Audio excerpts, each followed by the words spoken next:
nuwe Graskoue Trappers reeldansgroep het 'n volgepakte Baxter Theater aan hulle voete gehad met hulle unieke dansvorm.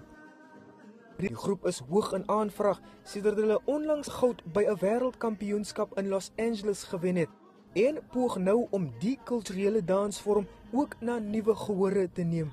Ons wil die Suid-Afrikaanse publiek bekendstel aan die reel, omdat die reel bekend is as die oudste dansvorm in Suid-Afrika. En min mense weet dit nog.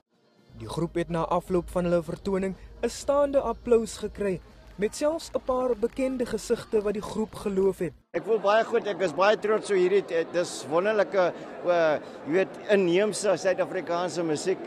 Is wonderlik om die jong mense te sien van jong tot oud, wat so vol energie is. Nee, dit was wonderlik geweest, ons het dit regtig baie geniet, baie lewendig, reg Suid-Afrikaans, my hartsnare geroer.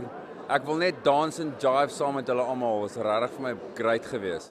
Dit was baie goed om hulle te sien, baie energie. Almal wat hier gewees het dit geniet, dink ek. Die nuwe Graskoue Trappers ervaar duidelik 'n droomjaar, maar die groep sal hulle titel as reeldanskampioen moet verdedig tydens die jaarlikse ATKV kampioenskap later vanjaar. Percival Young, Unies, Kaapstad.